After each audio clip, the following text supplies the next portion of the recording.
on this Thursday, October 10th. Like always, I'm your guy, Hector, joined by my compadre this morning. I got the lovely Grace Monroe. All you Yankee fans, wake up and get your coffee. Grace, how you feeling today, Grace? You a little happier today, Grace? Oh, I'm feeling good today. You know, I had to whip out the championship jacket today. Got my road grays on, baby. Yes. We in there, Kansas City, baby. By the way, did you know Kansas City was in Missouri? Yes, I was having a conversation with one of my neighbors last night who he didn't know where the Yankees were playing. I'm like, oh, in Kansas City. And he was like, well, that goes to show that I know Kansas City has a baseball team. And I'm like, which Kansas City are you talking about? Because people don't know there's two Kansas City, one where the Chiefs play, and then this one where the Royals play. I always thought Kansas City was in Kansas. Am I crazy? Somebody said they're in Missouri, and I'm like, what? Anyway, got my road grays on, feeling good. Woke up bright and early, bright-eyed and bushy-tailed, as they say. Yes. Just feeling great. Game 3. What an important win. Let's go. This right here, it shifts the momentum when it comes to playoff baseball, when it comes to the series. It could be the NBA, it could be an MLB. That 1-1 game, shifting momentum, especially when you're on the road, is big. And it's a big way that the Yankees shifted it back in their way. We'll talk about Aaron Judge. We'll talk about Clark Smith. We'll talk about that. But the first person that I want to bring up is a person that Yankee fans, and I'm guilty of it. You know, some of you guys in the chat are guilty of it as well. Grace, I know you're guilty of it as well. It's Giancarlo Stanton. And we have to talk about Big G bringing sexy back. And this is what Derek Jeter had to say on Giancarlo Stanton. He's the one that helps out the lineup. Everybody talks about Soto Judge, but Stanton, that's the one that can change the game. Or he could change the series with just one swing. And shout out to Derek Jeter, because he was the person in charge of the Marlins when when Giancarlo Stanton was traded away to the New York Yankees. So it's a full circle moment. Shout out to the Caps G talking about Giancarlo Stanton, and shout out to Big G for shutting up all those haters. I think Damien and I, we're big Stanton fans, always have been defending him, repping his colors for always. But I love to see Big G come through doing what we know he can do in such a huge monumental spot. I mean, listen, I wrote it down. Last night, my man, 3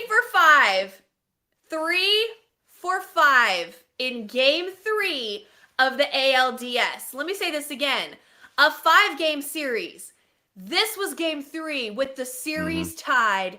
This man came through with the go-ahead home run, insurance, whatever you want to say, in the top of the 8th. The most clutch hit of the year. If you can think of another hit this year that means more than that hit last night, go ahead. I'll wait, because there wasn't one. Giancarlo Stanton almost hit for the cycle last night. He was a triple away from the cycle. This man even had a stolen base. He had stolen base. We're moving. And Salvador Perez, it's not like Sal Perez is not a good defensive catcher from behind the plate. I know age and father time has caught up to him, but Sal Perez is a solid defensive catcher. He could throw runners out with the best of them. Seeing Giancarlo Stanton get that lead on that pitcher and be able to make his way to second base, it caught everybody by surprise. And you could tell it caught Salvador Perez by surprise as well, because how late his throw was. I think it fired up the bench. Yeah. I think it fired up the team. It fired me up. I even tweeted, like, Giancarlo stole a base. Fire me up. Like, let's go. Like, it was amazing. I mean, we only scored 3 runs last night. Giancarlo had 2 ribbies. Yeah. I mean, he came through in such a huge, huge way. Even the haters have to admit that this man has been consistently coming through in the postseason. Giancarlo now batting a 308. Say it again. In the ALDS. 308. I wish I had a button to play I'm bringing sexy back, because that's what Giancarlo Stanton is doing. He is rewinding the clock of Father Time, and he's coming up in big moments, and we need it. Guys, let's be real. If it's not for Giancarlo Stanton, we are down 2-1 in this series. We're down 2-1 without Giancarlo Stanton. We're coming back. We're facing elimination in Kansas City with a possible 5th game back in New York. We are facing the gun down the barrel if Giancarlo Stanton is not in the lineup yesterday. So as much as I love Dominguez, as much as I love Ben Rice, we have to understand the Yankees are not going to play their rookies during these games. It is the playoffs where one game can mean you're close to elimination. As much as I want to see these young kids play, as much as I love Ben Rice, the Sazón flavor white boy that's out there, right? As much as I love him, he's not going to play. Jason Dominguez is not going to play. Unless you show in the regular season that you can do it, you're going to get playing time. Oswaldo Cabrera showed us at the end of the season he could play a solid, decent first base, and that's why he's in the game right now. Credit to John Birdie for stepping up. When he stepped up in game 2, the baseball is going to find you. But you see, when you're given opportunities and you come through, the manager is going to trust you, especially in big game situations like this. Let me take a second, because I know we could keep rambling. Let's shout out the chats. One of the best chats that's out there. Our good friend TC Stills is in the building. TC. Oh, I love TC. I miss my guy TC. Anthony Medina, mi hermano de la isla. Anthony, how you doing, baby? Hope all is well. Jacob Petruzzi says, heck, to be fair, they didn't give the rookies enough of a shot, in my opinion. I get your point, though. No, yeah, I agree with you. The rookies didn't give enough chance at the end of the season to prove that they belong, but the opportunity that they did get, they didn't warrant more playing time. But I agree with you, Jacob. Shout out to my guy, Jacob Petruzzi, in the building. James DeVore is in the building. James, how you doing? Big time Jonathan. Our guy Jonathan is in the building. FL Diver. First of all, I want to make sure FL Diver is doing good, and everybody that's in the state of Florida, if you were hit by Hurricane Milton, if you need assistance, there are numbers for you to call so you could get assistance, so you could get help. Shout out to my guy FL Diver that is in the building. Nosebleed section is in the building. Shout out to Theo Nosebleed. How you doing? Salute, salute, salute. And like always, let's respect the chat guidelines. No hate speech or bullying will be allowed. No violating the YouTube's terms of services. If you fail to comply with all of this, you will be kicked from the chat without warning. We intend to make this a safe space, and we just want to have great baseball conversation. Shout out to my guy NFE in the strike cell. NFE, my brother, how you doing? Salute, salute, salute. But let's get into it, because I know we said we was going to talk about everything else, but let's talk about Aaron Judge. My guy Tommy M on Twitter, he put it up there. Aaron Judge is 1 for his last 12 with 9 strikeouts and 2 walks. Aaron has swung the bat 34 times over that stretch. He has put the ball in play only 3 times. All 3 of those balls were on breaking pitches. Aaron is having a hard time squaring up baseballs, and it looks like his bat foot isn't working like it typically does. I'm not good. I left just that part of the tweet because more of it was going into like his injury history. I don't want to put this all on his toe injury. I don't want to put this all on his lower body injury, because we saw what he did in the regular season. He had 58 home runs in the regular season. They rested him towards the end of the season because he needed rest, because he wanted to be ready to go into the postseason, right? So Aaron Judge has been rested over the past several weeks. When you look at him at the plate, you bring up the amount of at-bats he has. He's only put the ball into play 3 times. You saw some good stuff yesterday. He almost had an opposite field home run, warning track power. So hopefully that can switch it up for Aaron Judge. Ultimately, I said it on Jason's show last night for those that missed it. We go as far as Aaron Judge takes us. It's cute that we're up 2-1. We were able to steal 2 games away from the Kansas City Royals with Aaron Judge only getting 1 hit. That 1 hit being an infield single. It's cute that Stanton's coming through. It's cute that Soto is doing what Soto has to do.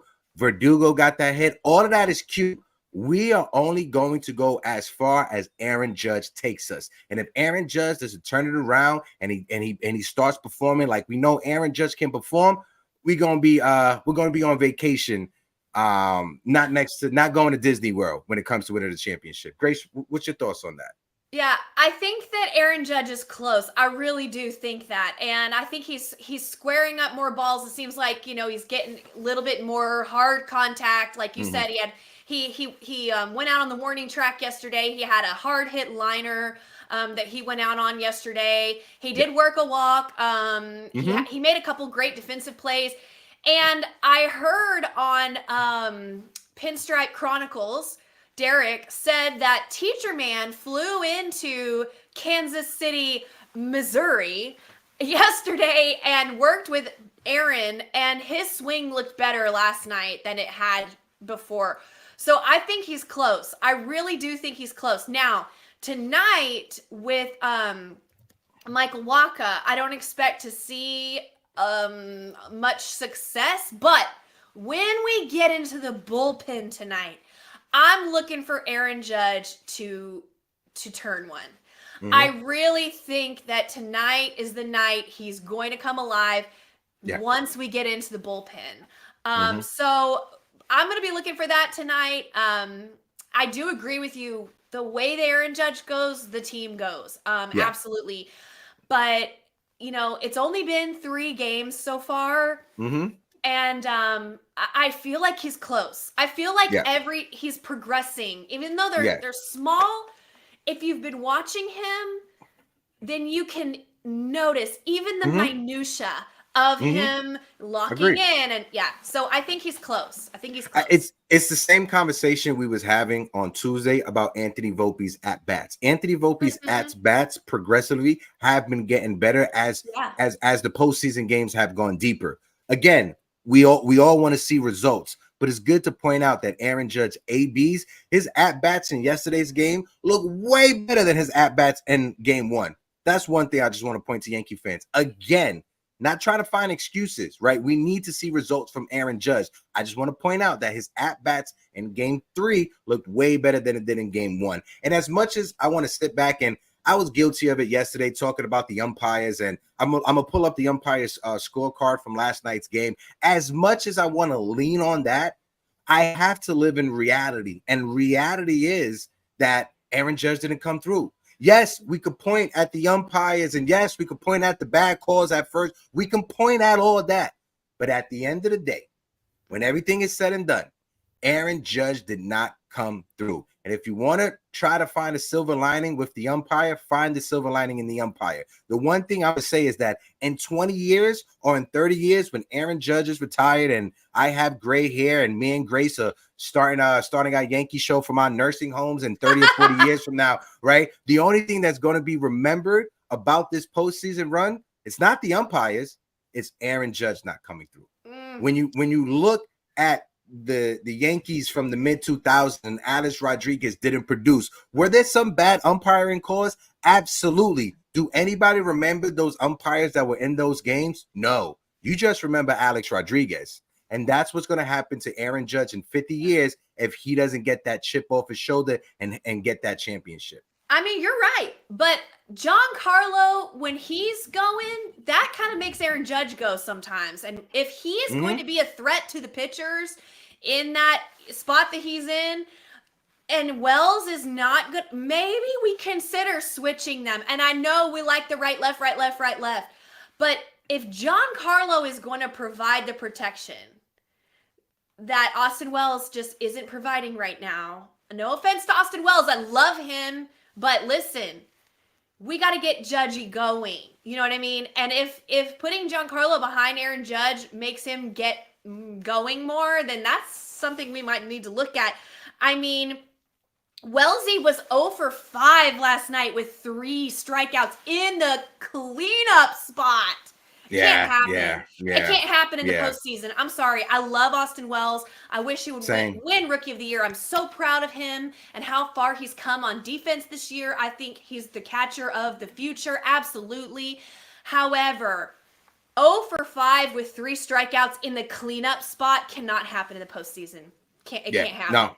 No, especially when you're counted, when we're counting on you to produce, right? Again, Austin Wells, phenomenal job this season, right? love Taking him. over for Jose Trevino, an amazing rookie campaign for Austin Wells. We're watching the growth and maturity of Austin Wells in front of our eyes from game 1 into game 3. Grace, you pointed out on Jason's stream last night. I'll toss it back to you so you can speak on it. But in game 2, when we needed Austin Wells to come out to the mound in that 4th inning to calm down Carlos Rodon, he didn't do that. And in game 3, he did that with Clark Smith. Go ahead, Grace, because that was the point you made on the show. Yeah. No, it's just as soon as he gave up, I think it was a second hit all day. He gave up a hit early, and then he was pitching them shutout, one hit ball for a while. Then he gave up a hit. And it was, I believe it was the 5th inning, or it was the 3rd time through the order, which, as we all know, is Clarkie's kind of kryptonite. Yeah. Wellesley didn't wait at all. He went to the mound, and I thought, oh my God, Austin, yes. Great mound visit right now. Get your boy back get his mind right. Take a minute, catch your breath. Superior veteran move. For Austin Wells to go out to the mound right there. It was awesome. I'm so proud of how far he's come. Working with all these pitchers, knowing all these different lineups, he's got to know how to attack each batter. He is absolutely phenomenal. However, we can't have 0 for 5, 3 strikeouts in the cleanup role. No. You just can't. No, you definitely got to be able to get that. You got to be able to move that runner over, set it up perfectly for Giancarlo Stanton. But we need Austin Wells to start being able to drive some runs in with runners to scoring position. He did it in game 1. I give him credit in game 1 of the series. He did it in game 1. Game 2 and game 3, he's been absent since his first knock in that first series. I want to shout out some folks that are in the chat. And if you're watching on Instagram, click the link in the bio. Come on over to YouTube. We have a great community over here. Lori on Instagram says, always as great as the hit and stolen base was. The comments around Big G about coming after Ohtani with the stolen 50 bases. I love it. Love seeing Big G laugh, smiling about that comment. Shout out to Lori in the chat. That is funny. Because nobody expect when I saw that stat line of Giancarlo Stanton having a stolen base, I was watching the game and I still couldn't believe that stolen base. But looking at the stat line and seeing the SB and his stat line, I'm like, yeah, shout out to Giancarlo Stanton. Hector, let me insert real quick. Go ahead. Brian Hoke tweeted, the last time Giancarlo Stanton stole a base was August 3rd, 2020. 2020, y'all. 4 years, this man has not stolen a single base. Incredible. Yeah, shout out to Big G. Those legs were working underneath my guy. Razil the Great. Shout out my guy Razil the Great says, that's my favorite player, man. Giancarlo is the epitome of being a Yankee. He makes no excuses. He complains never, and he is clutch when it matters. I want him to win a chip more than anyone else on this team. Razil, I think he's echoing what a lot of Yankee fans have been saying about Giancarlo Stanton. Let's look over. Ever since Giancarlo Stanton has come to the New York Yankees, he never lived up to the expectations of the player that he once was with the Miami Marlins, being the NL MVP the next year he came over. He never lived up to those MVP expectations. But the one thing we could say about Giancarlo Stanton, he always made himself available to the media. He always held himself accountable. We criticize players like Aaron Hicks, Joey Gallo, Josh Donaldson, Jackson Frazier, the player formerly known as Clint Frazier. We criticize them because they always had bad attitudes. Giancarlo Stanton, with the amount of money he's making, anytime he was booed at the stadium, what was the first thing he said?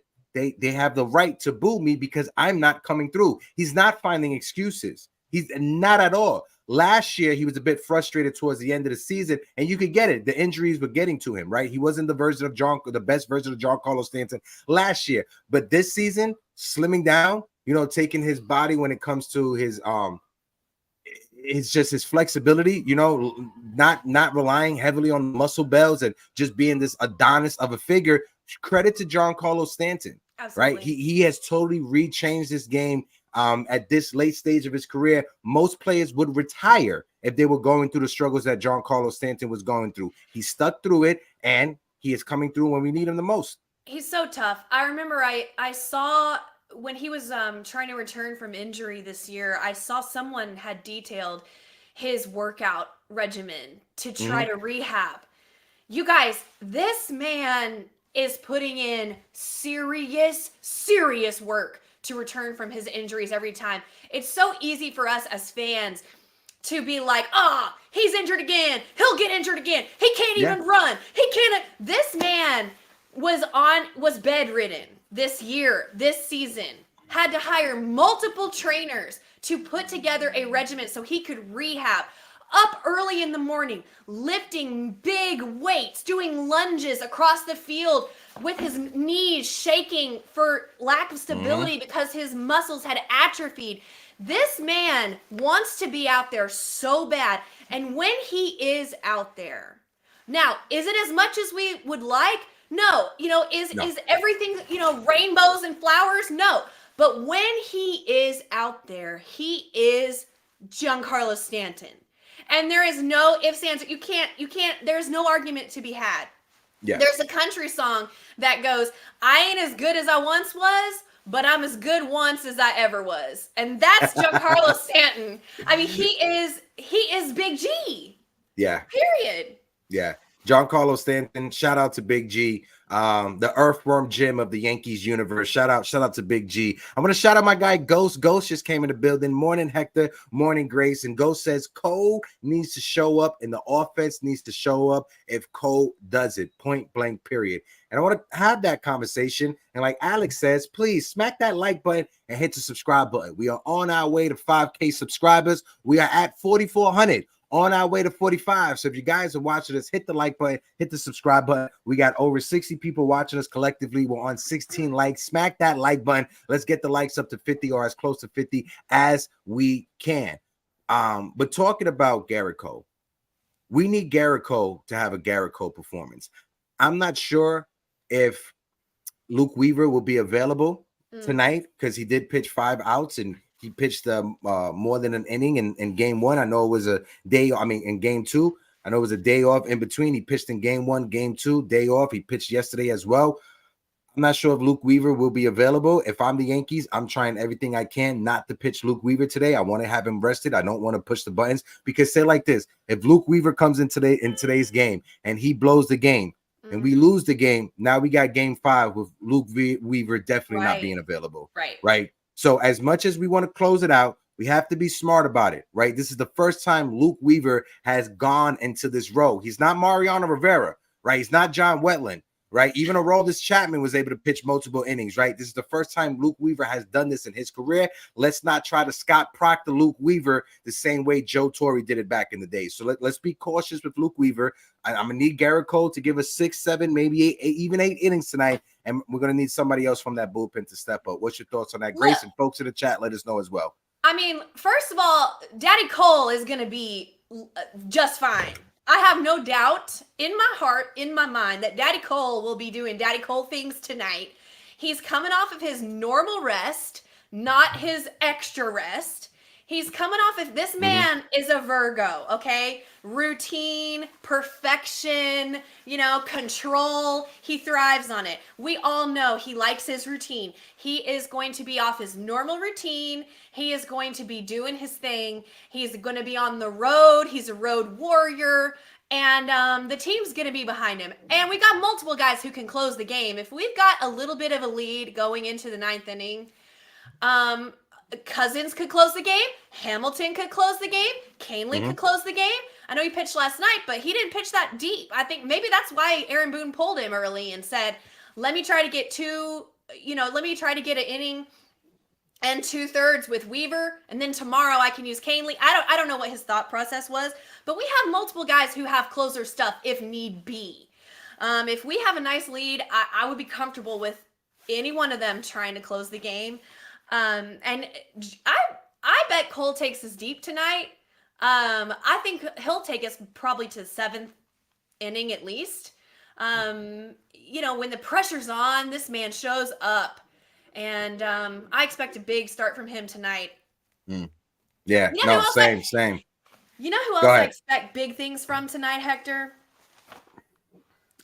You know what, Hector? I feel like dancing. Why don't you play me a little video here? I think we got a little video? Yeah, we got a little video we got to play. Let's play a little video. En One of One, el 22, con todos los números que ha puesto, acabó con todo. El Bronx, Yankee, que viva New York, el Bronx. Que viva New York, el Bronx. Que viva New York, los mejores fanáticos están en Nueva York. El Bronx, el Bronx, el Bronx. Soto, sácala, sácala. El Bronx, Yankee, que viva New York, los mejores fanáticos.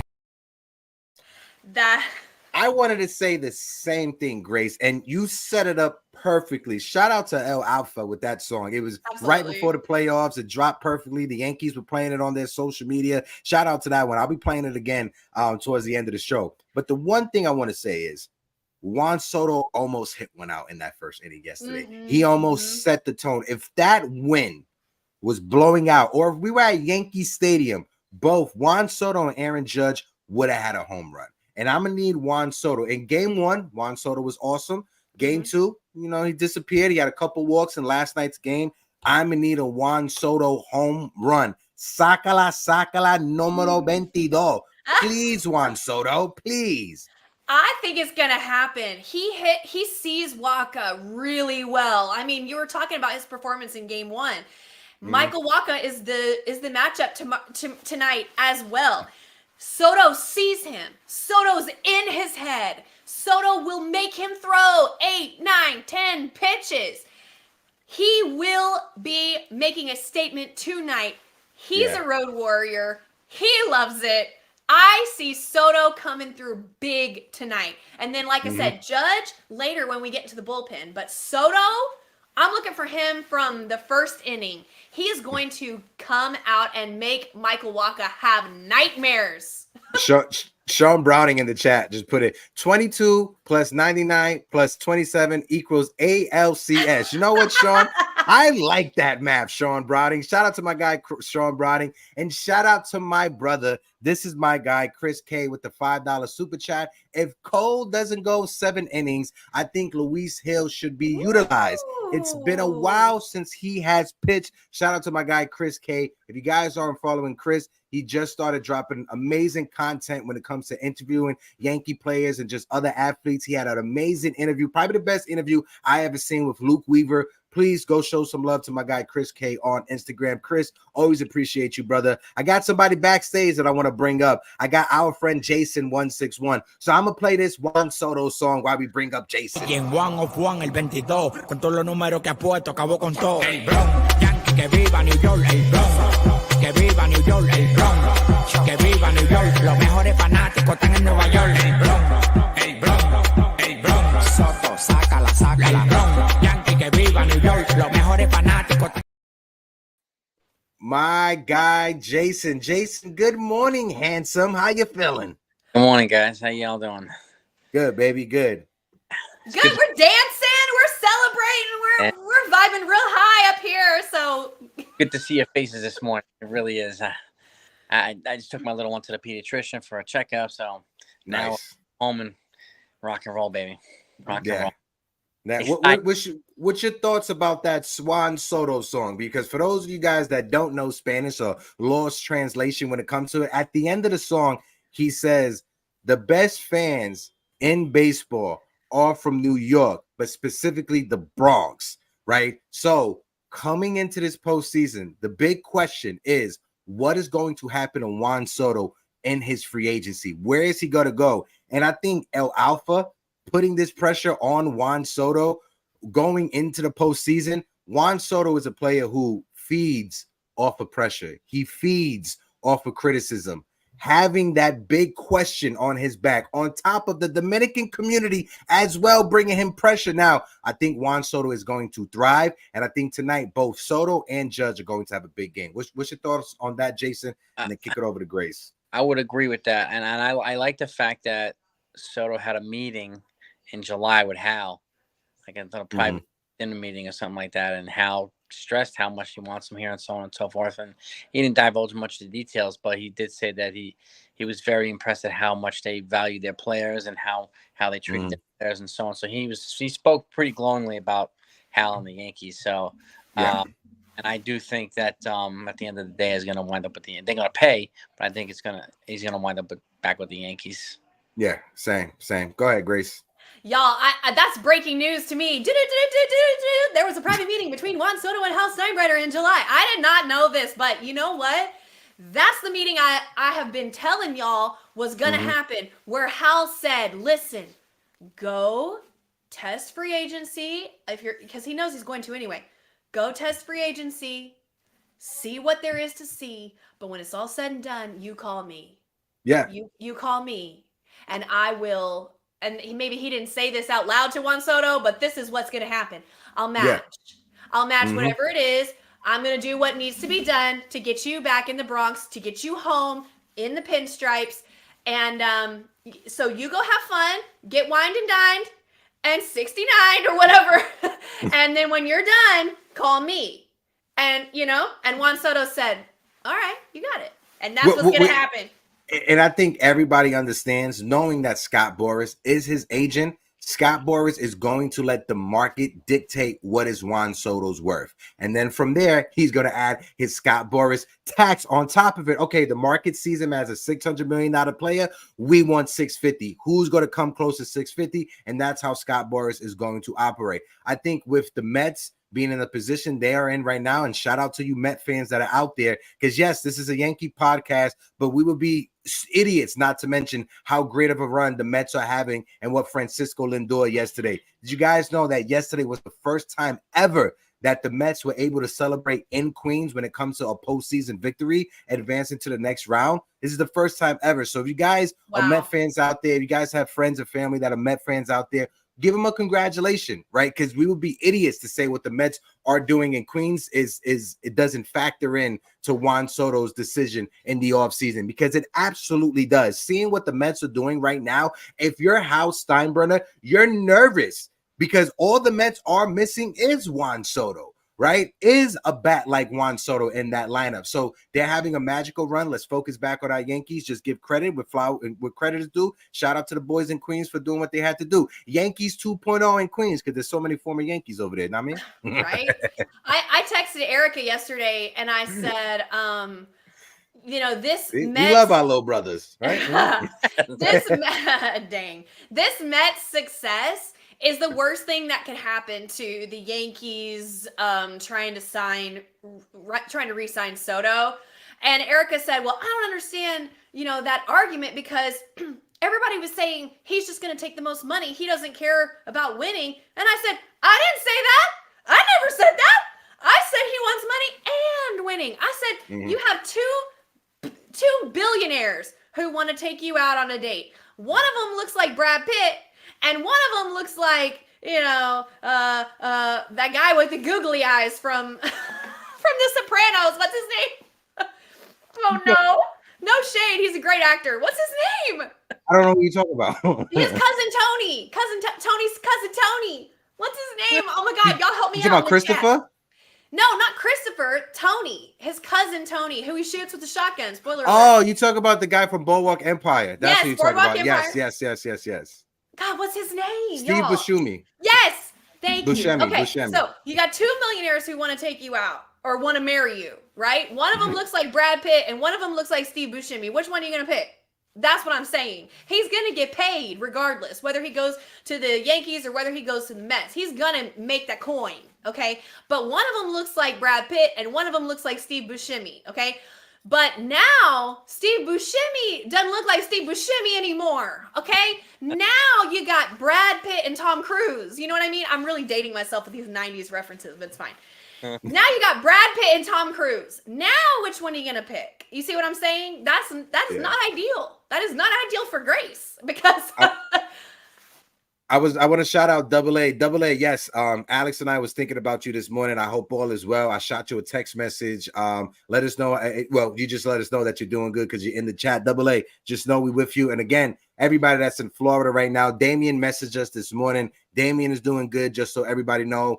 He's not going to be on the stream because he has to worry about what's going on over there. But Damien is good, for everybody in the chat that was wondering. Again, if you're in Florida, if you know people that are in Florida, reach out to them, because Hurricane Milton has hit Florida really hard, especially the Sarasota area. So if you know anybody in that area, please reach out to them. It looks very bad down there. Fortunately, as of right now, they haven't reported any loss of life, so that's fortunate. Let's keep the prayers and let's keep the good energy in that direction.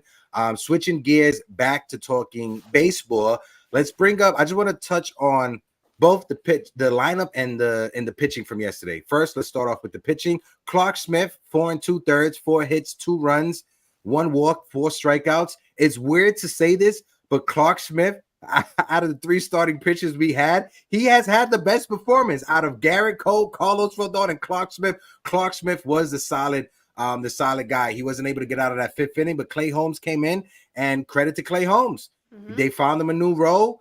He was demoted from being in that closer, and so far so good in this postseason. He has come through in big spots with runners in scoring position. So shout out to Clay Holmes for that.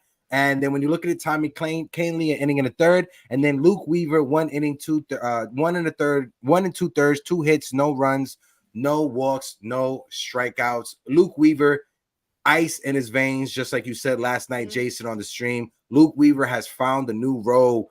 This is a guy that he was a journeyman. They mentioned it on the broadcast yesterday. Him and Tommy Pham, they were both teammates on the Cincinnati Reds at the same time, and now they're both facing off against each other in the ALDS. So that's a good baseball story. You know, knowing Tommy Pham's story and knowing Luke Weaver's story, is great to see both of them being in the postseason, specifically Luke Weaver in this new role that he has. Jason, what's your thoughts on Luke? And then toss it over to Grace. And folks in the chat, let us know as well, what's your thoughts on the bullpen? First off, I got to give Aaron Boone credit, because he had the foresight. And you made a great point last night. You know, he's been much more strategic and aggressive with his usage and moving guys and taking guys out and bringing guys in.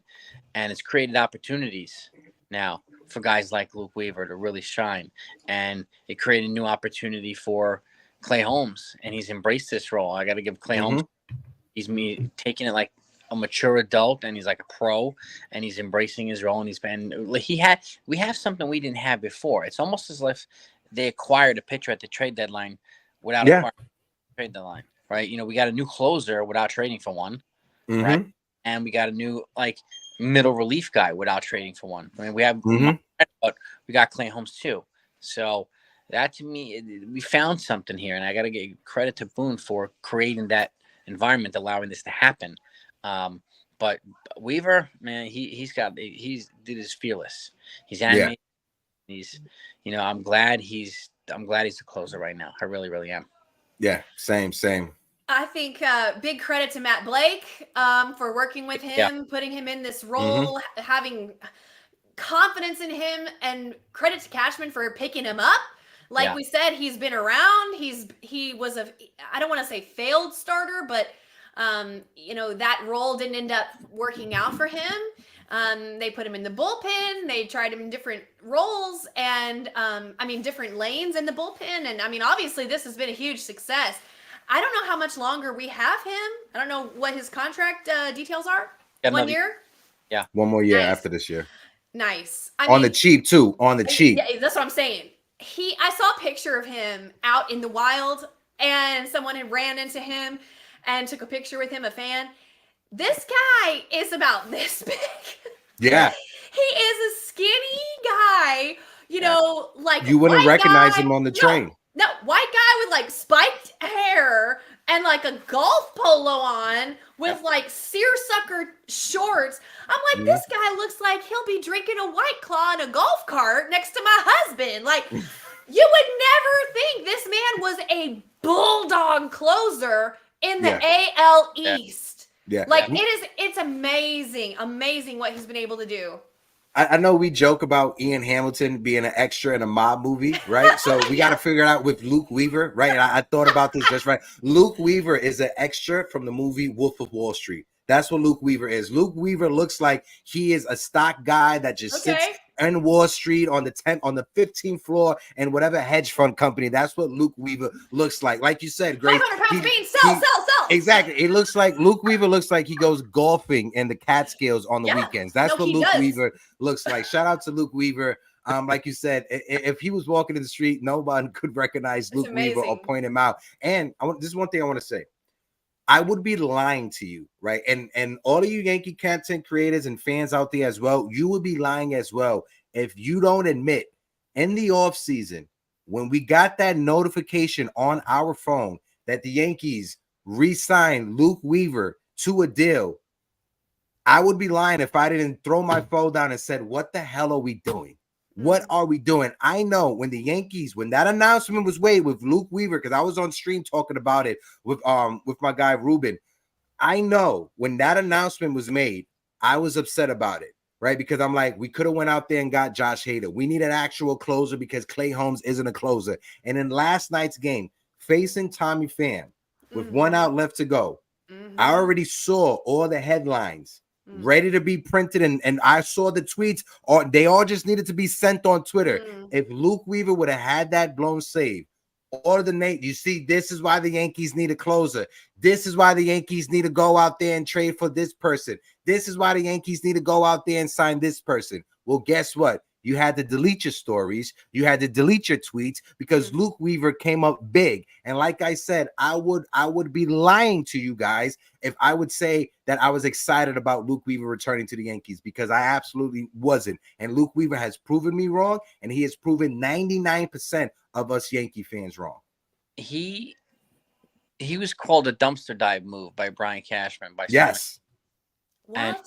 Yeah. Bottom of the barrel. No, wait. Bargain bin. Said that out loud? No. He said that out loud? No. Brian Cashman didn't say that. Oh my God. No, fans. Oh, okay. Sorry, I'm with you. Please continue. And so if they win the division, I have a dumpster as going to be my new my thumbnail, and I have dumpster diving leads the Yankees to the ALCS. That's going to be my thumb. I love that, because it's going to be the ultimate troll job on some of these trolls, and these are the moves that people that pounded Cashman for, right? Luke Weaver and the trade for Clay Holmes. No, I didn't know who the hell Clay Holmes was when we traded. Same. We remember that we traded Hoyt Park for him. People were like, I thought Hoyt Park was going to be the next coming. Yeah, and we were like, oh my God, we traded Hoyt Park for Clay Holmes. Oh Jesus! And I remember that. And well, these are all the Juan D. Peralta was considered a dumpster dive move, right? These non-sexy moves. Ian Hamilton, he does look like a hitman in the movie. Like he is like a bodybuilder hitman too, dude. But like, it's these moves that are Cashman makes, these depth moves, right? Improving around the margins that no one talks about, that are helping to lead the Yankees to the promised land. Yeah, so, and it's credit to obviously Soto and Judge and these guys, of course, but like the Luke Weavers, the Ian Hamiltons, the Tim Hills. Who the hell's Tim Hill? Like, exactly. All these moves, and people pound Cashman all the time, right? Another dumpster dive move, another dumpster dive move. What about Tonkin? I was about to say Tonkin. I was going to say, and then we got that other lefty, Mazza or Mazza. Anytime I see his name, I think Mikey Mazza is about to come out of the bullpen to pitch for the Yankees. Whenever I see Mazza's name appearing on the screen, shout out to our good friend Mikey Mazza as well. It's like he finds these little rocks and he turns them into Harry Winston diamonds. When they got who would have thought? Who would have thought? So real quick, who would have thought? Cousins, right? Whose cousin is an NFL quarterback who never can come through in a big time clutch situation. And what is this cousin doing for us? This cousin is coming through in moments we need him, with runners in scoring position, with run out, with runners in scoring position, with nobody out. He has come through, and everybody thought, oh, we got Jake Cousins' cousin, and Jake Cousin can't even come through for a football team when we need him. Well, guess what? We got the right Cousins. I'm sorry, Grace. I just had to go off. Shout out to my guy Ace in the building. My guy Ace, salute. Go ahead. No, I mean, I think we were live. I think, heck, we were live when we got Tonkin, and we were like, what is happening? Wasn't he DFA'd by the Mets? And then wasn't he DFA'd by the White Sox? The White Sox? He's been DFA'd by every team except for the team that Trevor Bauer plays on. Every team has DFA'd him except for that garbage team. And the first appearance that he made and it blew up, we were all like, oh God, here we go again. Cashman doing this, right? This man never had a bad appearance since that first appearance, which I think he flew to meet us where we were that day, and then they put him right on the field. I'm not joking. I think he drove from the airport. when we came back the next day, I made a graphic. You remember, Grace? There was no picture of him in a Yankee uniform, so I had to use his Brave photo. I had to use his photo from the Braves because there was no picture of him in a Yankee uniform yet. He walks out there, 6 foot whatever, with this long. We look like a substitute algebra teacher. That's what we called him. We said he looks like a substitute teacher. Who is this guy? And he was so important to our success this year. I know they ended up DFAing him and he got picked up by somebody else. But the contribution that he made to the team, the innings that he contributed, absolutely was a huge part of our success. Yeah, and again, credit where credit is due. Has every move that Brian Cashman done, has he hit a home run with it? No. You're never going to be perfect on everything you do. And I know in recent past, there's been more misses than hits. But when you look at it, when you look at our team, when you look at our bullpen, when you look at the minor league farm system, Jason, you remember back in the mid-2000s, the only thing we had down there was Jose Tabata. And Jose Tabata was a 16-year-old married to a 40-year-old woman who was taking advantage of him. That's the only thing we had down in our minor league system was Jose Tabata. The only thing we had. We had Andy Phillips, who looked cute for like a day or two. That was about it. Look at the minor league system, how it has been built up. And look at the trades we've made over the past few years. We've used what everybody says we don't have. We've traded from our minor league pitching in order to get Juan Soto. Every addition that we have had on this team, when it comes to a trade, we are trading with our minor league depth. And in 2020 or 2021, after the pandemic, the Yankees made a conservative effort to beef up not only their position players, but their pitching in the minor league system. And look at it. Luis Hill has come from this minor league system. Somebody who's competing for Rookie of the Year. Austin Wells came from this minor league system. Somebody who's competing for Rookie of the Year. Anthony Volpe, say what you want about him. He won a Gold Glove last year. To me, that's a positive when you talk about player development, right? So as much as we credit Clark Schmidt as well, another pitcher who pitched phenomenal. He pitched better than Rodon and Garrett Cole did, and he's only making a fraction of their money. So as much as we criticize Brian Cashman for some of the misses that he has, you got to be able to give credit where credit is due, and you got to be able to give flowers. Yes, was the Joey Gallo move a bad move because you wanted to stay in postseason contention? Yes, that was a horrible move. We lost a future third baseman, Grace Monroe's favorite player, and Josh Young. Josh Young, however you pronounce his name. Yes, that was a horrible move. But you got to look at reality and look at what we've had over the past 20 to 30 years with Brian Cashman as the president of the Yankees. Yep. Yeah, that was Josh Smith we traded. Josh Smith. We'll never let go of Josh Young once we get him in our grasp, okay? let me be very clear about this. Grace Monroe will be picketing outside. No, I wish we had Josh Young. He wishes too. He's a big Yankees fan. And look, we traded. You remember we traded Jay Cave, who was a left field outfielder, for a young kid named Luis Hill, and we developed Luis Hill for that. Shout out to Stephen B for putting that in the chat. Pizza Medetti in the chat in a good way. I love that move. Got a shout out to Pizza M in the chat. Austin Cruz says, "WTF? That's crazy." Absolutely, Austin. Shout out to my guy Austin as well. I want to bring up the lineup real quick, Grace, and I'll throw it over to you to give us the first take on the lineup. But when you look at it, Gleyber Torres 0 for 4 with 1 walk. Gleyber Torres has a 100 batting average. We need him to turn it around. Juan Soto, right? No hits, but he had 2 walks. He has a 300 batting average. I believe he had 1 RBI as well. Aaron Judge, 091, 0 for 4, 1 walk, 1 strikeout. He needed to change that as well. Austin Wells, 0 for 5, 3 strikeouts. We already spoke about that. Giancarlo Stanton, 3 for 5. He's hitting 308, a home run. Big G is doing Big G things. Jazz Chisholm, 167. He needs to step it up. Anthony Volpe, 250. He was 1 for 2. He had a couple of walks. Shout out to Anthony Volpe getting on base. Then you had Oswaldo Cabrera and Verdugo. Oswaldo was 0 for 3 with 3 walks. Verdugo was 0 for 3. The lineup at the bottom part of it, I'm happy with what I got out of Anthony Volpe getting on base, and Oswaldo Cabrera as well. 3 walks I thought was big, working that pitch count to get to that bullpen. What's your thoughts, Grace? I absolutely agree. Excuse me. So sorry, y'all. I wrote down that Cabrera had 3 walks, and it was huge. I mean, he's seeing the ball. He's a threat to the pitcher. He ends up walking, and then he's a threat on the base paths. Mm-hmm. He's a spark plug. You know, he's an energy. He's the heart. He's one of the hearts of the team. Yeah. This man, he's a golden retriever, right? He's a sweetie poo. Wears his heart on his sleeve, and the guys absolutely love him, and he loves the guy. Anyway, to know Oswaldo Cabrera is to love Oswaldo Cabrera, okay? Yeah. So seeing him have success is big for the whole vibe of the whole team. Him working 3 walks is huge. Big veteran energy. I mean, big time. It's only a matter of time before he has big hit. And I love Oswaldo. I'm so happy for his success so far in this year's postseason. For him to be able to step into that first base and pick those, balls and hold it down in our hour of need has been huge. Huge.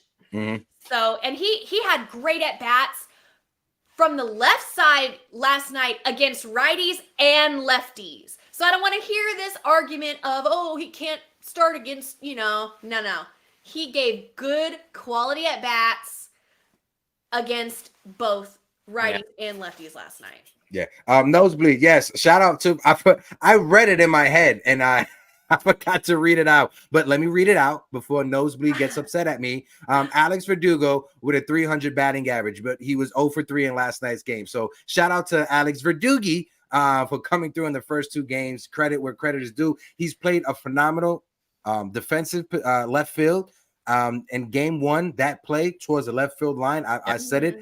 Jason Dominguez doesn't make that play. If Jason Dominguez is in left field, he does not make that play with runners in scoring position. We may be looking at a 2-1 Kansas City lead in the series. Or this is how baseball works. If Dominguez is in game 1, we lose game 1. If Dominguez is in game 3 yesterday instead of Giancarlo Stanton, we lose that game. We're eliminated. We're going home because we already lost game 2. That's just the reality of what it is. So credit to making the right baseball moves. Alex Verdugo, his defense in left field was the right move. Do I think Jason Dominguez will be a superstar player? Absolutely. Is it right now? No. And it's unfair to Jason Dominguez to try to get that out of him or try to force a situation when you need to just let Jason Dominguez develop. Jason Dominguez, his issue, if Jason Dominguez never hurt himself last year, and I've said this all season, if Jason Dominguez didn't hurt himself in last September, we wouldn't even have Alex Verdugo on this team. We wouldn't even be having this conversation because Dominguez would have been the starting left fielder opening day and would have been our left fielder for this entire season, getting ready for the postseason. But Dominguez got injured, right? He lost spring training. He didn't have no spring training. He had to rev his way back up. He got injured in the minor leagues. He had an opportunity to come up during the season when Giancarlo Stanton got injured, but Dominguez got injured at the same time. So it's just opportunities didn't present itself for Dominguez this year, but in the future, Dominguez will be our starting left fielder. It's just right now, Verdugo is the better option. 100%, man. 100%. And again, it's not a knock on Dominguez. It's not a knock on Dominguez at all. No, it's not a knock. No. I mean, it's just Stanton's our best postseason hitter. Okay. And it's very hard to sit your best postseason hitter for someone who hasn't proven himself just yet. And do I think he'll prove himself? Yeah, sure. I think he's going to be a good player. So, but I think the timing is not here just yet. And right now, we have to be strategic as possible. We can't experiment with this right now. Mm-hmm. I got something to say. No. Of course. I just want to say one thing. When you look at Giancarlo Stanton, he has 12 home runs in the postseason. His home run to at-bat ratio is the second highest behind Barry Bonds. Put that in your pipe and smoke it. Go ahead, Grace. Yeah, I mean, I don't remember. Anyway, I won't even bring it up because I can't remember it well enough to quote it. But I believe that. Excuse me, y'all. I believe that Jason Dominguez, is it Jason or Jason? Jason. Okay. Is Jason. Because Michael K said he was named after Jason Giambi, so his name is Jason. And I'm like, but nobody says Jason. Okay, thank you. Jason. It's just like Michael K used to say Robinson Cano when it's Robinson Cano. Oh, Yeah. Okay. All right. So, note to self: don't say Cano anymore. I think that Jason Dominguez still has a role to play on this roster in this postseason, but the role is not maybe what we first conceptualized it to be. However, he can still come in, run the bases. He can still come in, and, and if need be, take the glove for the end, or if it goes to extra innings, he could slot in and play. Yeah. If we want to make an all-in move and pinch run him for Verdugo at some point, or pinch run him for Giancarlo at some point in a late inning situation, he's still a weapon that we could utilize this year. So I just want to say that. I want to defend him a little bit. And if Verdugo slides, best believe that he's behind him. Yeah. Yeah. Now one game last night, I'm talking about his offense, where Verdugo did not do well. That's not going to get him benched, right? One game, it's not going to get him benched. He's batting 300 in the series. His first 2 games were great. He had a lot of offensive production and defensive production. It's not going to get him benched. However, just knowing that he's there puts the competitive energy in Verdugo. Absolutely. And he's a competitor at the end of the day. So I just want to say that about my boy Jason. No, and I think me and this Jason, because this Jason spells his name with 1 S, not 2. But me and this Jason, we would agree with you that you can still utilize Dominguez as a nice piece coming off of the bench in certain situation. Anthony Ribeiro put it in the chat, guys. This is funny. I chuckled reading this. Jazz Chisholm is close to being tagged with the Willie Mays Hayes nickname. Enough with the uppercut swings. Put the ball in play and create havoc on bases with your speed. I gotta agree. As much as I love Jazz Chisholm, he has pop from the left-hand side of the plate. Put the ball in play, point blank, period. I got some super chats. Double A with the 199 helping us keep the lights on. All my exes live in Texas. Shout out to my guy Double A, including my ex-baseball head coach, Astros, RIP. Appreciate Double A again with the super chats. Cheesy Soul Cakes in the building. I love Cheesy Soul Cakes. He said, let's go, Mets. Blessed day, family. Only up. I love you too, Cheesy Soul Cakes. Shout out to my guy, Cheesy Soul Cakes. And shout out to everybody who is in the building. My guy Sunil says, go, Grace, go. Cook that some old beach. Okay, all right. Shout out to the that means like innuendos. Son of a bitch with the accent. We couldn't read between the lines, Sunil. I couldn't read between the lines. Shout out to Sunil in the chat. Pizza M says, I'll dance when I see some Shohei tears. Want the Dodgers to miss the World Series so bad. All right, so it's 11:58. We got to get out of it. We're going to start wrapping things up because I have an important court hearing coming up today. My last hearing for my workers' comp. Wish me well. But so we're going to wrap things up. An ideal World Series matchup.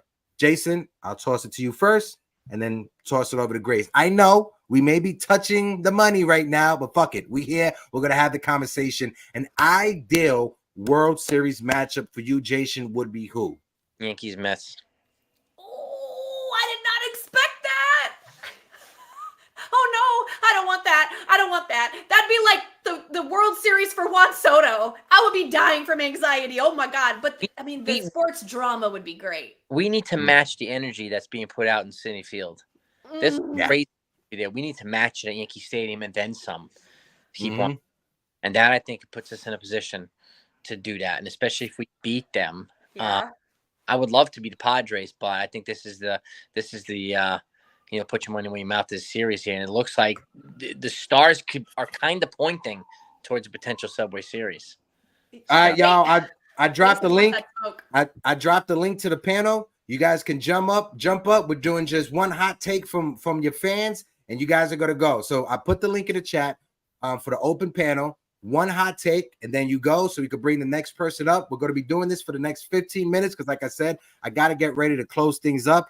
And just like cue from the heavens, my guy Metzi just came into the building. Metzi, hey you sexy bastard. How you doing? First and foremost, shout out to the Mets and you guys fans, because the last time we talked, A lot of Met fans didn't think that you guys would be in this position right now. So credit you and credit to that beautiful Lowe's hat, Met. So go ahead. Let's get your take before we drop you down and bring up the next person. As far as I'm concerned, as much as I would believe ideal would be Subway Series, something in my mind is screaming, think like a script writer, and say Tigers versus Mets. Because when you look at how these two teams started, if you had said at the start of the year these two teams would make the playoffs, let alone League Championship Series at worst, World Series at best, you would have been laughed at. I see what you're saying. I see what you're saying. You would want to see the Yankees and Mets Subway Series round 2, but when you look at the script writers, right, both the Tigers and the Mets coming into the season, none of the experts had the Mets or the Tigers making it to the World Series. So to have the Mets and Tigers face each other in the World Series would be a Disney Channel story. Absolutely. I see exactly what you're saying. Last year with Texas and Arizona after their 2-year rebuilds. I see exactly what you're saying. Well, guess what, Metsy? It's going to be the Mets and the Yankees, all right? And it's going to be a repeat of what happened in 2000 when I was in the 5th grade, okay, my guy? History's changing. I want revenge for what happened in 8th grade for me. Metsy, before I let you go, because we got Jonathan backstage, when it comes to Francisco Lindor, it's been a love-hate relationship with him, you know, his time with the Mets. How do you view Lindor as a diehard Met fan in your eyes right now compared to at the start of the season? He's starting to come in. Yeah. Does he get his jersey retired? I think so. My guy, Metsy, appreciate you like always, baby. Let's go Yankees, let's go Mets, and let's go Knicks. We got a Knicks season coming up that we got to talk about. All right, Metsy? Got it. Later, my guy. Appreciate you. So we got 2 more people backstage. We got Jonathan, and then it looks like Sunil. I'm not sure because the camera is off, so I can't tell if that's you. It's just an S on the bottom. Jonathan, let me get it done. Jonathan, my guy, you just left the gym? You just left Equinox? That's what it is? I left Equinox when the COVID hit. Oh, okay. My apologies. Jonathan, how you feeling after last night's game, bro? Let's get your take. I'm feeling great. I texted Jason. He should got my text that I just sent him about half an hour ago. But I check my phone. I can check it. Yeah, you'll see it when you're done with this. But I'm thrilled about the game yesterday. I'm happy that they won. It was very exciting, a very exciting game. I'm just hoping for that day where Aaron Judge just breaks through. I don't know what's going on. Maybe he's having too much coffee or not enough coffee in the morning. But if Aaron Judge starts hitting, I think the Yankees will go to down Fifth Avenue later in the year. Parade. You know what? Parade. I think there will be a parade. Now the Tigers playing. If the Yankees play the Tigers, Scooball is going to be a challenge. But I think the key to every Yankee game going forward, and I think I mentioned this to you, Jason, is the Yankees have to be very more selective in their pitching and not expand the zone and make the pitcher work, foul off tough pitches until they get the pitch to hit. Yeah. No, I agree with that. Baseball 101, isn't it? Yeah. No, 100%. And that's something that myself, Grace, and Jason, we talked about last night. Jonathan, I'm going to let you go because I got one more person, Ghost, trying to get up here, and I'm going to bring up Ghost. And then we're going to close it out because Grace has to give her take, and I have to give my take when it comes to ideal matchups. So we'll close it out with myself and Grace. But I'm going to bring up my guy, Ghost. Forever one Ghost, my brother from another mother. Ghost, that I Isla. Ghost, how you feeling, bro? You just muted. Nah, yeah, I just came back to the house real quick to say hey to you guys, to you, Grace, to you, Hector, to you, John. Everybody's just great show, man. Just amazing show today, man. I'm glad I was here to watch a little bit of it more, and happy to be here again today. Of course, bro. Of course. How you feeling after last night's game? Let's get your take real quick, and let's get your ideal matchup for the World Series. I know your brother's a Met fan, so I know where your ideal matchup may go, but let's get your take, broski. Ghost is going to speak in third person here. Ghost would like for the Yankees to face the Mets. Who wouldn't want that? It'd be a New York versus New York World Series. I think anybody in a perfect scenario would want that. But right now, we don't live in that kind of perfect world because we have a team called the LA Dodgers and the Padres. Excuse me, I'm coughing. But I think it really comes down to if the Mets can beat the Dodgers or the Padres. That's really going to determine how I feel about that. Excuse me. Okay. And if they can beat them, I think it'll be an impressive win, and then I would love to see that. But of course, the Yankees, that's another conversation because I don't know how the Yankees are going to do it, because the only way that they're going to win is if they can just overcome whatever they're having to overcome with their pitching and their offense. And right now, Cleveland and Detroit, their offense has been flowing great. So if I had to paint you a picture, I would love for us to face Cleveland because we've beaten them before. But if we have to face Detroit, that's going to be a little scary because those guys look like they're hungry and they want to win. And it's not to say the Yankees don't want to win either, but if I had to paint you the perfect picture, I would love to face Cleveland versus New York and then see how that paints out. But then again, if it doesn't, it is what it is. So that's kind of where I'm at with it. And of course, the World Series, as I said, I would love to see it be New York versus New York. Grace, what's your thoughts on that take real quick, and then throw it over to Jason. But when I let Ghost go, we got a special guest backstage that I know will bring smiles to everybody's face when I bring them up. But Grace, let's get your take. Ghost, love you, my brother. I'll see you out here on these streets, my guy. Go ahead, Grace. Let me be clear. Let me be clear right now. The Tigers are not going to beat the Yankees in a 7-game series. Now, if we had to meet them in a 5-game series, I would be reticent, okay? I would have some concerns because like we said, Scooble is amazing and the Tigers are hot and blah, blah, blah. But in a 7-game series, Yankees will take them. So I think they're going to win. I think we're going to meet the Tigers. I think we're going to beat the Tigers. And then we're going to go to the World Series. Now, who do I want to see in the World Series? I would like to see the Dodgers because we will then win the World Series. Y'all, I'm being real confident right now. Hey, championship, you got the championship hat on. You got the championship jacket on, I mean. I want to see LA, New York. I want to see everyone all over the globe watching this World Series. Dominican, Japan, United States, everywhere for Shohei Ohtani, for Aaron Judge, for Juan Soto, for everywhere, okay? Everyone. That's what I want. Now, if we end up meeting the Mets, I'm going to be a ball of nerves, so nervous, so much anxiety, but it'll be great sports drama, so we could do it for the plot. We could do it for the plot, and I would be happy or whatever. I don't want to see the Padres. I'll tell you this. They look scary. They are Yankees West. That's what Aaron Boone called them, Yankees West, with so many of our former players on there. I'm just afraid of I don't want to say afraid, but I think that would be the toughest matchup. It would be a good series with the Padres. I'm not gonna lie.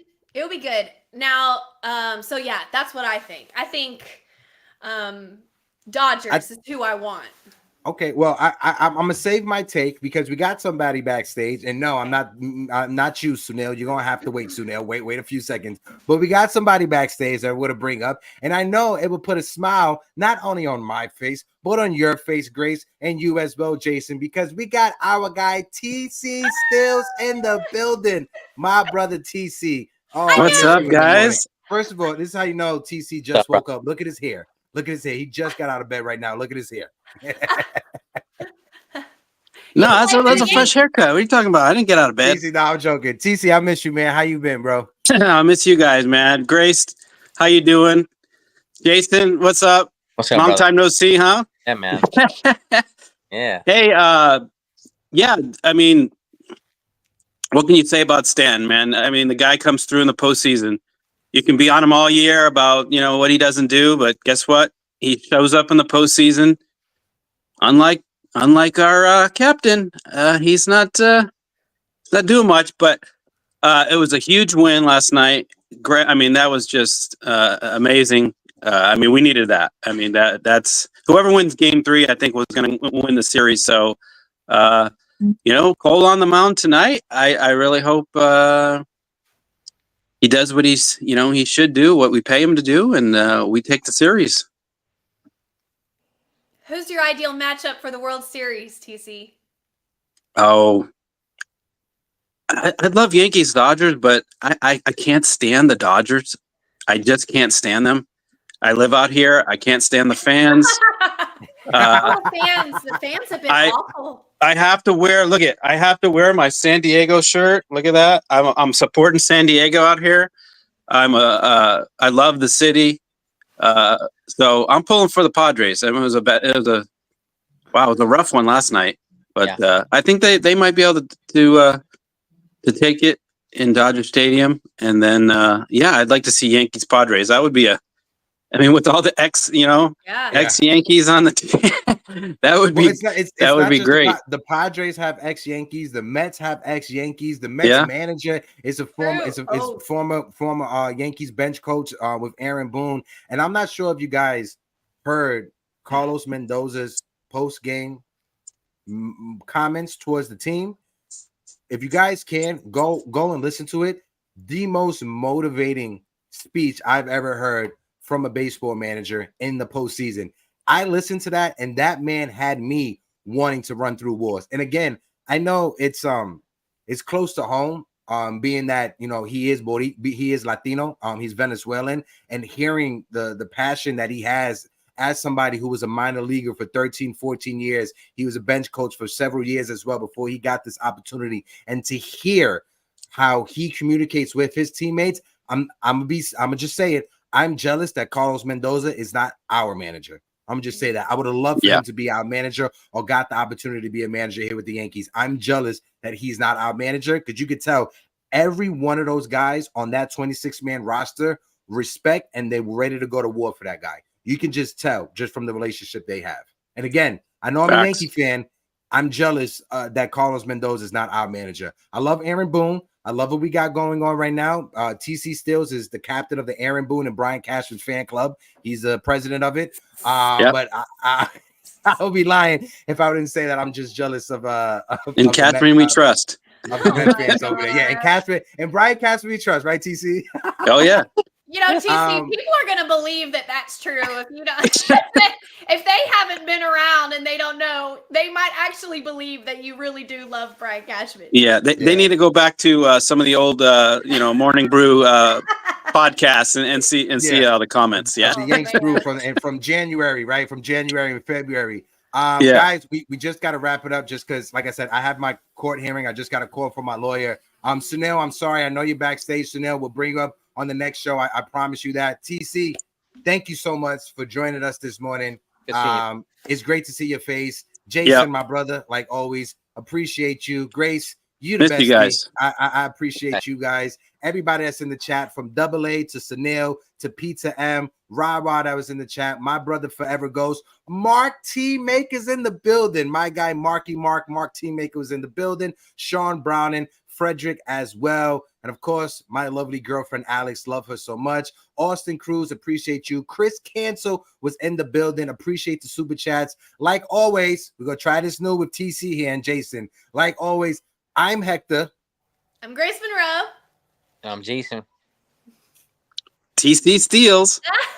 And this is Yankees Morning Brew. We will be back tomorrow morning because the Yankees play tonight. We got a special Yankees Morning Brew tomorrow, so make sure you guys are tuned in for tomorrow. But until next time, drink your water, say something positive about yourself. Let's go, Yankees. And Brian Cashman, you are the best. Right, TC? Yeah. You fought well yesterday. Your style is unorthodox.